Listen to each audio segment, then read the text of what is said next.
Hello, this is Boyd coming to you from Game Castle College Park. We're glad everybody enjoyed our video last time, so we decided we'd make another one. Before I jump into it, here's the reminder to like, subscribe, and all that jazz. Today we're going to talk about picking a class for Pathfinder 2nd Edition. We're not going to talk about character creation. Like I've said, there's lots of other great videos out there that will tell you how to do that. And it is pretty easy once you get the hang of it.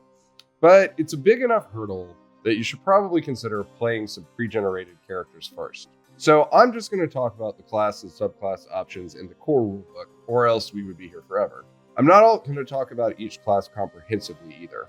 This is going to be a quick and dirty explanation of what each class excels at, what cool things they'll have at first level, and a general overview of where the class progresses to. I'm also going to do this by introducing the Pathfinder iconic characters. These are pre-generated characters that are balanced and designed to get you up and playing as fast as possible. They are also legal for Pathfinder Society play. For the most part, there are 1st, 3rd, and 5th level versions. And the great news is you can get them online for free at the link below. I have left some things out. This video is intentionally more about feel than total accuracy.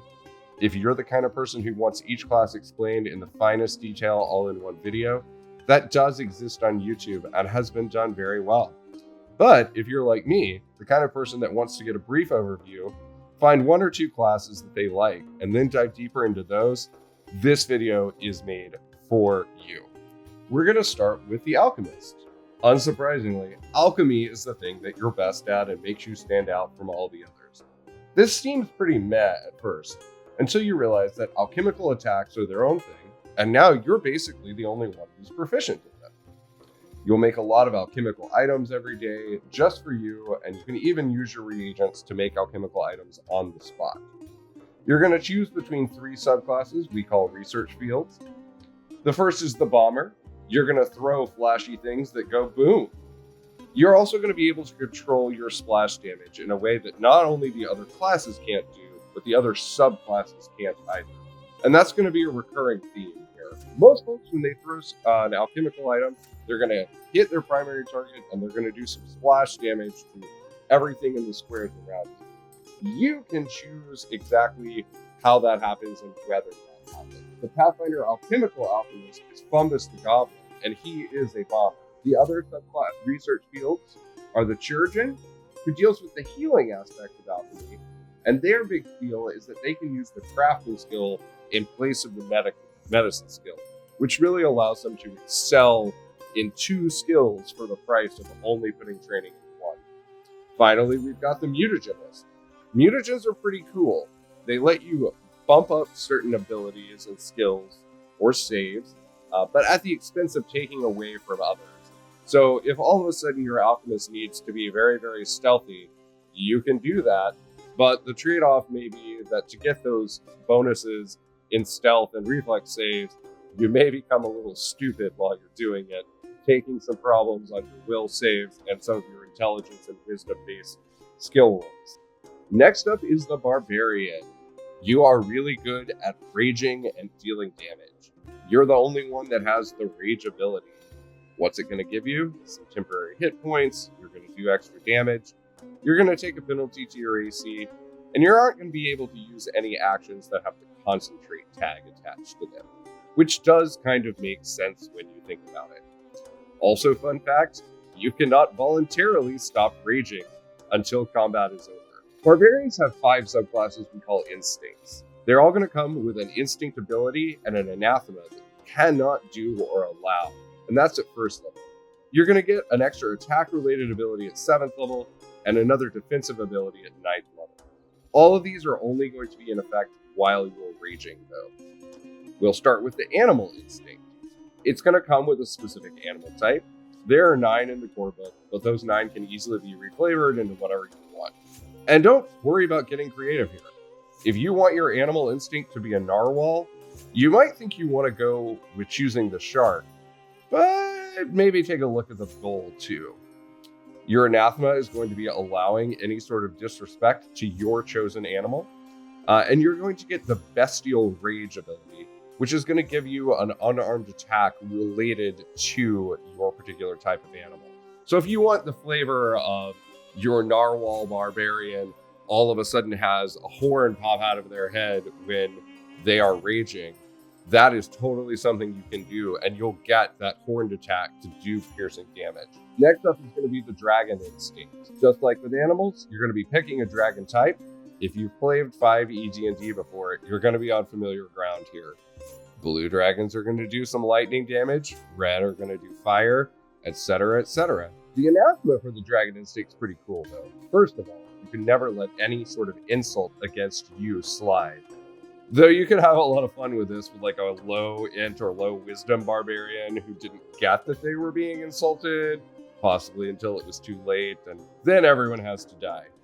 And then depending on how you feel about your dragon type, you might not be allowed to defy the orders of a dragon of that type, or maybe if your attachment is to a dragon type is a little more negative, maybe it's that you can't suffer them to live. You're also going to get Draconic Rage. It's going to add that extra damage from when you're raging from +2. It's going to take it up to +4. And your damage type is going to change to the same type of damage your dragon deals with its breath weapon. Next comes the Fury Barbarian. You are very angry. Very, very angry. This Barbarian type does not come with an anathema or instinct ability, but it does come with an extra Barbarian class feat at the beginning. This means that you have a little more customization space for the type of Barbarian you want to play. Moving on to the Giant instinct. Love them or hate them, you have beef with giants. Your anathema is turning down any sort of personal challenge of strength, and you get to use weapons designed for large creatures, assuming you are in fact medium. You get extra rage damage from +2 to +6, which is huge.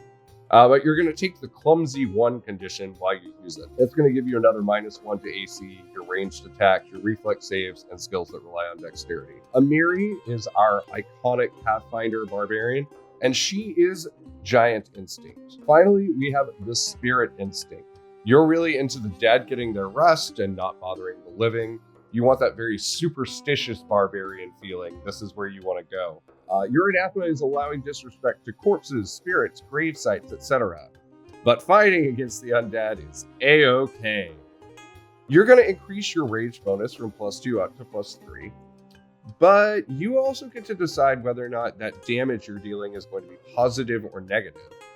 And you're going to get the benefits of a Ghost Touch rune on the weapon that you're wielding while you're raging. And that is going to really go a long way to helping you take care of those pesky incorporeal undead. Next up is the Bard, everyone's favorite character to love or to hate. Sure, you're going to get some musical abilities, more on that in a second, but you're also going to be the premier occult spellcaster from the core classes. That's going to mean access to 10th level spells. Yes, there are 10th level spells! You're going to be a spontaneous spellcaster, meaning you're going to have a pretty limited stable of spells to draw from, but the ability to cast them several times over the course of the day. With the spell heightening abilities that bards have through their signature spellcasting, you're going to get at least one spell every level that you can heighten to cast of any level. The others you're going to be locked into. So if you have a spell that is not a signature spell you want to cast at multiple levels, you're going to have to learn it at 2 different levels. Bards have 3 subclasses we call muses. The first is the Enigma Muse. There's just something out there that you're obsessed with and you have to learn everything about. You're going to gain the Bardic Lore feat. It's a special lore feat that can be used to recall knowledge about anything. Remember in Pathfinder 2e that the DC for a recall knowledge check is usually 2 lower when using a lore skill, meaning you basically have a great entree into knowing what's up about everything. Next muse is the Maestro Muse. Your muse is something or someone inspiring you to greater performance. You're going to get the Lingering Composition feat, which is going to give you a chance to extend the duration of your bardic performances. Finally, we have the Polymath Muse, which is your jack of all trades but master of none. You get the Versatile Performance feat, which I think is a little underrated. It lets you use your performance skill in place of a lot of diplomacy, intimidation, and deception checks. You're also going to be picking up some signature spells that you're going to be able to use once per encounter. This is where your bardic inspiration type things are going to come in, 5e players. Bards are absolutely great. Think you'll have a lot of fun with them. Meet the Champion. The Champion is going to be your holy warrior, but they're also going to be the defenderiest defender on all the defense because no one is getting past you. You are going to be the one who is going to get to legendary proficiency in all armor types, meaning you'll be really good at moving around in that giant set of plate mail that would entomb most other people that put it on. You're also going to get a lot of abilities that are going to be dictated by your deity or your cause. Religion is a weird subject. It gets played at different ways at different tables. We're ecumenical here at Game Castle, and we just want everybody to have a good time. Does your deity or cause have a favorite weapon? I mean, it's Pathfinder, so of course they do. If that weapon is uncommon, you have access to it. If that weapon is an unarmed attack or a simple weapon, you increase the size of its damage die. So everyone else using that weapon makes an attack rolling d4s, you're rolling d6s, baby. All champions are going to get a special reaction, and you're going to use it when an enemy hurts one of your nearby allies. All the causes in the core rulebook are the good ones, but there are evil champions out there in the advanced player guide if you want to go that route. Neutral champions, TBD, folks. Alright, so the subcauses, the causes. The first is the lawful good paladin. You're going to get the lay on hands ability, which is going to let you once per encounter lay hands on someone and heal them. You're also going to get the retributive strike ability. This is a reaction. When your ally gets attacked by an enemy, and they're both pretty close to you, you're going to be able to magically give your ally damage resistance against the triggering damage. And if you're close enough to hit the enemy that attacked them, you get a free melee strike against them. Thela the Paladin is our iconic Pathfinder champion. Fun fact, she grew up on the streets, so she's one of the only paladins you'll ever see out there who is also trained in thievery. Then we've got the Redeemer cause for the neutral good champion. They also have the lay on hands ability, but their reaction is the glimpse of redemption. It actually lets the enemy choose how things go down when you use it. Maybe they decide that their attack just won't do any damage at all. Or they could decide that your ally gets damage resistance against the damage, just like the Paladin's ability. But then the enemy becomes enfeebled too until the end of its next turn. It's a pretty good deal, because Enfeebled imposes a status penalty to all strength-based rolls, including melee attacks and skills that rely on strength. Finally, we've got the Liberator cause for the Chaotic Good champion. Lay on hands? Check. Your retributive strike is going to be the liberating step. It's like the others, except it also triggers if your ally is grabbed or grappled. It gives your ally damage resistance just like the Paladin ability. But it also gives them another ability to escape without having to use an action. And if they do so, they can then move 5 feet away without triggering any attacks of opportunity. Next, we have the Cleric. You are the best at divine magic, and you have the best access to healing magic. And the first way we're going to see that is the cool thing that the Cleric gets. You're going to get extra heal or harm spells at the highest level you can cast each day. You're going to get 1 plus your charisma modifier. No one is going to out-heal you, Cleric. You're also going to get Cleric spellcasting. You're a prepared spellcaster, meaning you've got to pick which spells you expect to use at the beginning of the day. But as a divine spellcaster, you don't have to worry about learning spells. You can pick any common spell on the divine spell list. You will also get access to 10th level spells. Clerics are going to pick a doctrine. Now this is pretty easy. Are you a fighty cleric or a casty cleric? The cloistered cleric is the spellcasting cleric. You're going to be squishy, but your spellcasting proficiency is going to increase faster and higher. You're going to be the only one who gets legendary divine spellcasting. Kyra, the iconic Pathfinder cleric, is a cloistered cleric of Sarenrae. She's the goddess of the sun, forgiveness, and redemption in Paizo's in-house Galarian/Lost Omens setting. The other doctrine is the War Priest. You won't get all those spellcasting perks that your cloistered brethren get, but you'll make up for it by being able to hit things. You'll never get legendary proficiency in divine spellcasting, but you won't be killed by a stiff breeze either. Next up, we have that apex primal spellcaster, the Druid. You're going to have Druid spellcasting. Like the Cleric, you're a prepared spellcaster who can pick any spells off of their list to prepare each day. But you're preparing off of the primal spell list instead of the divine list. Fun fact, heal is on the divine and primal spell list, so you'll have access to it. And guess what else? Fireball is on the arcane and primal spell list. In fact, most big damage dealing elemental type spells are on the arcane and primal spell list. That's going to give you a lot of versatility as the Druid. Taking the Druid all the way up to 11 is access to 10th level spells. You're also going to know the Druidic language. Druids are also going to go into one of 4 Druidic orders. Fun fact, later on, you'll actually be able to join multiple orders, but for right now, we're going to stick with one. The first is the Animal Order. You have the bestie best friend animal companion. The Ranger and their animal companion options are so much dust compared to you and your mighty beast friend. You will also get a handy once per encounter spell called Heal Animal, which, as you might guess, provides some clutch healing for your furry friend, or flippered friend, or frenzied friend if your animal companion is a honey badger.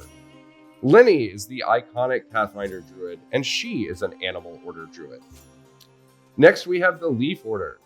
You are a leaf on the wind. You are a leaf on the wind. No, not that type.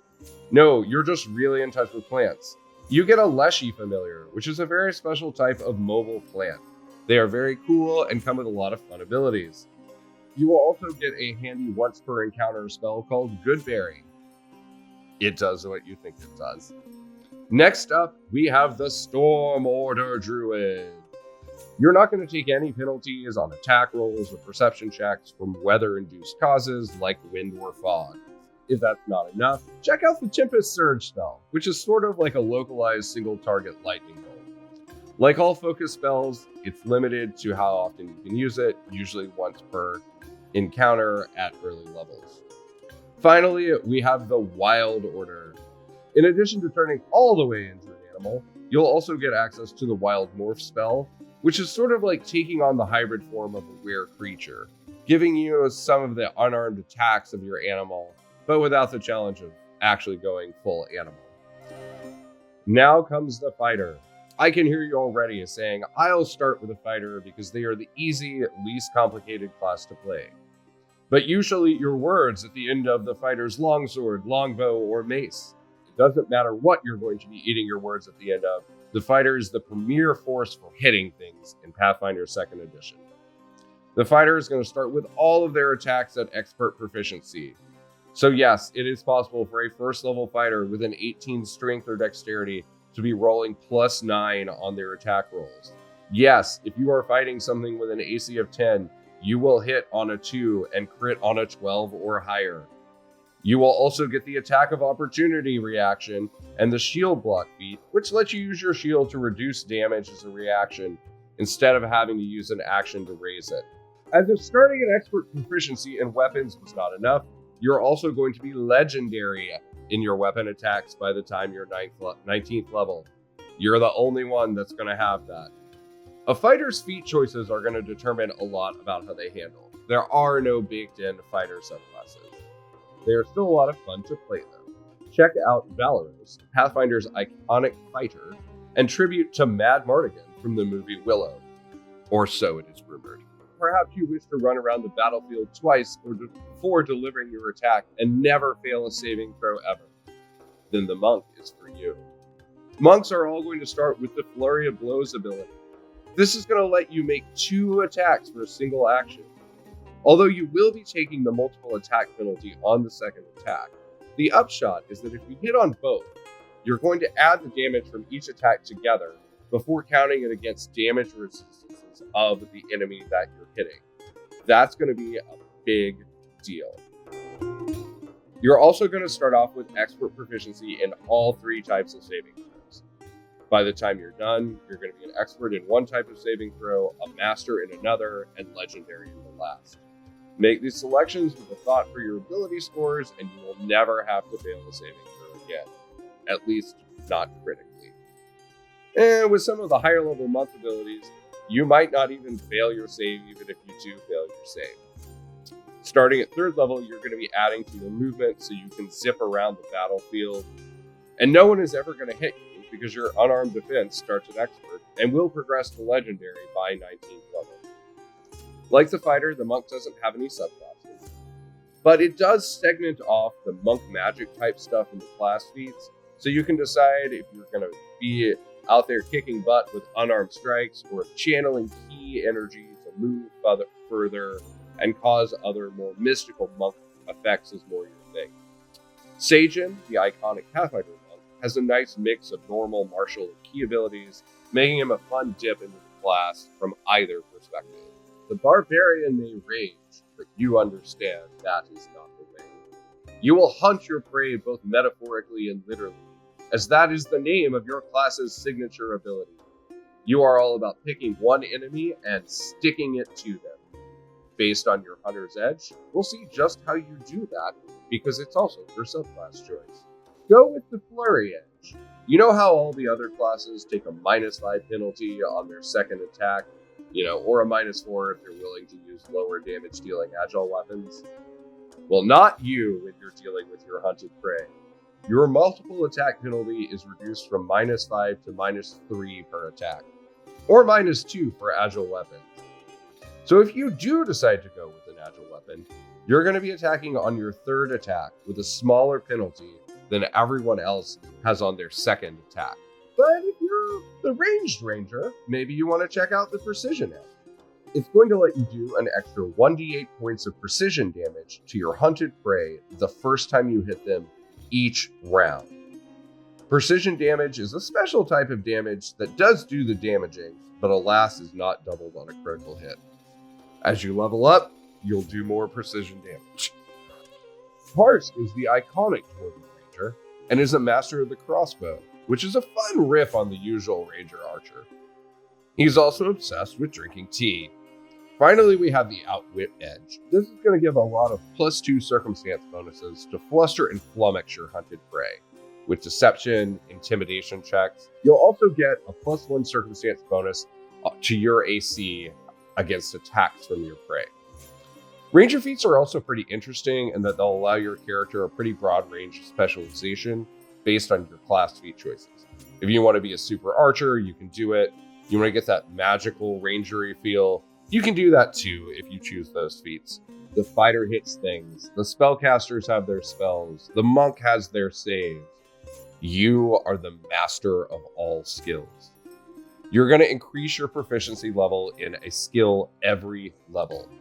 All the other classes only get to do it on odd number levels. By the time your fellow party members are being excited about finally getting their first skill to legendary and maybe having one other at master, you'll be taking your first skill to legendary with 3 or 4 left over at master proficiency. And if your skills can't get you out of a jam, there's always that lovely little sneak attack damage. And even if it is precision damage that isn't doubled on a critical hit, it still does a lot for you. Like any good con, you'll also need a racket, and that's what we call the rogue subclasses. The first is the ruffian racket. You hit things and you're great at intimidating people.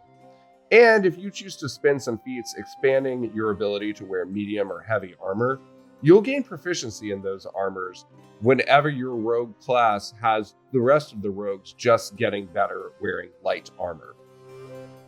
Oh, and all the other rogues can only get sneak attack damage when they use a weapon marked as offering it. But you can do it with all of those and every simple weapon. Next up, we've got the Scoundrel Racket. You are the master of doublespeak and the con. There's a lovely deception action called the Feint. Do it successfully, and your opponent is flat-footed against your attack, which is essential for applying that sweet, sweet sneak attack damage. Everyone else just gets it for their next action, but you do it until the end of your next turn. Critically succeed on that feint, your opponent's going to be flat-footed against everyone's melee attacks until the end of your next turn. Finally, we've got the Thief. You are the rogue's rogue.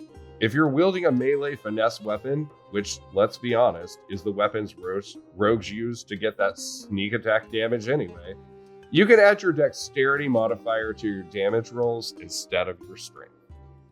That is a big, big deal. Mauricial is Pathfinder's iconic elven rogue and is a thief through and through. Definitely recommend checking her out. Our penultimate class is the Sorcerer. Do you want to play a highly versatile spellcaster with a manageable number of spells that are thematically tied to some sort of mystical connection in your blood? The Sorcerer is for you. Now, unlike 5th edition D&D and other previous versions of Pathfinder, the Sorcerer's spellcasting tradition is no longer tied to the arcane list. It's determined by their bloodline now. So an angelic bloodline sorcerer is going to cast divine spells, a draconic sorcerer is going to cast arcane spells, a fey bloodline sorcerer is going to cast primal spells, and an aberrant-blooded sorcerer will pull from the occult list. The other core rulebook bloodlines are demonic from the divine list, diabolic from the divine list, elemental from the primal list, hag from the occult list, imperial pulling from the arcane list, and undead pulling from the divine list. Sione is the iconic Pathfinder sorcerer, and she's an imperial-blooded sorcerer. Your bloodline will also give you some extra feats, special abilities, and add some spells that are only on other spell lists to your spell list. You're going to be a spontaneous caster, meaning you're going to choose a pretty limited stable spells, but you're going to be able to cast them lots of times. You're going to learn your spells at a particular level, but at every level you're also going to have the ability to pick a signature spell that you can heighten or reduce to the level of your choice. And you'll still get to legendary spellcasting, and you'll be able to cast some of those 10th level spells.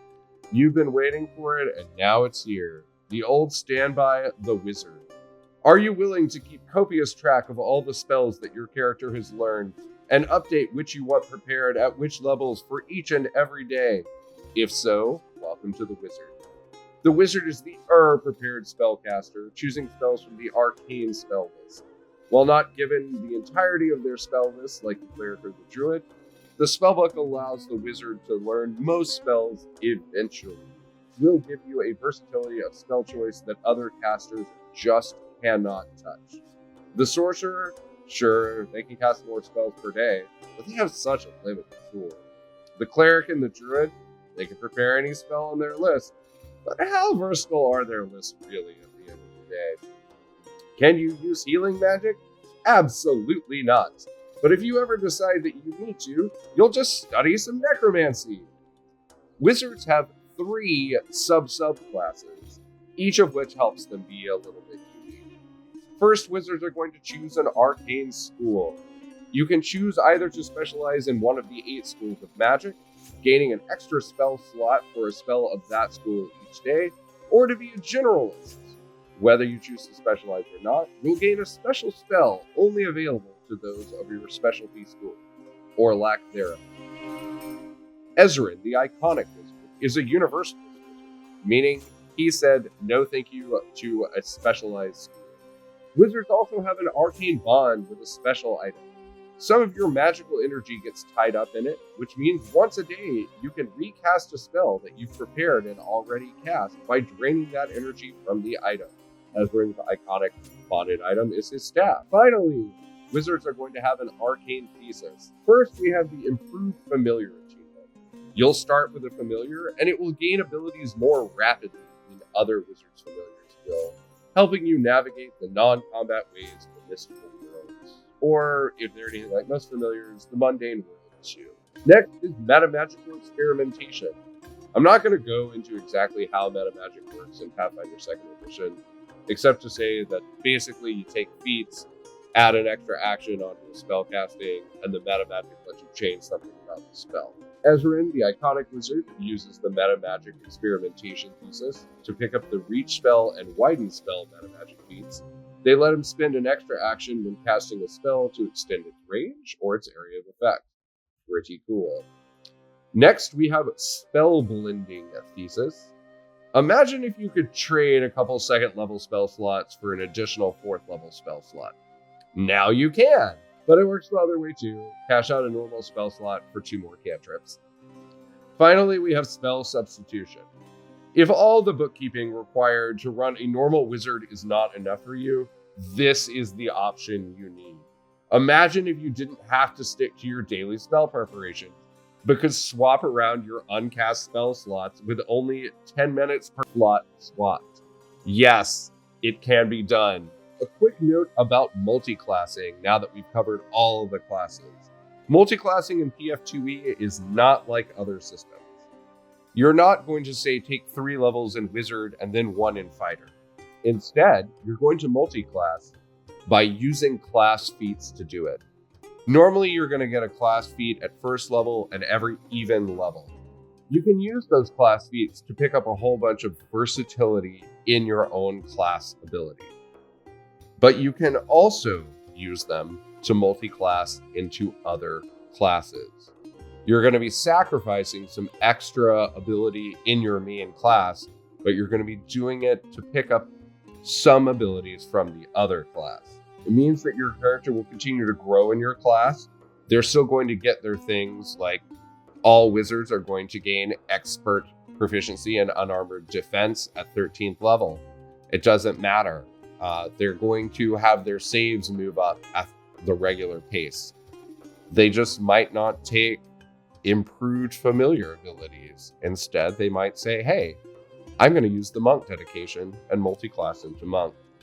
It's going to offer you versatility without requiring you to compromise on your raw class abilities.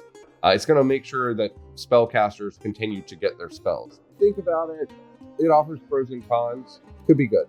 Thanks for tuning in, everybody. This is not even all the classes in Pathfinder. There are 4 more classes in the Advanced Player's Guide, another 2 in Secrets of Magic, 2 more in Guns and Gears, and another 2 in the Dark Archive. And finally, we've got another one in the upcoming Rage of Elements book, The Kineticist. We're all very excited for it. That's way too many for a single video, but remember that the class feat system means that each class has tons of options that can make 2 characters from the same class pretty different from each other. And that's why it's such a good idea to get an idea of how each class works as a basic framework, and then dive into making your first character. I hope you have a lot of fun doing it. If you didn't already, please like this video and subscribe to the channel. Thanks so much. This has been Boyd from Game Castle College Park.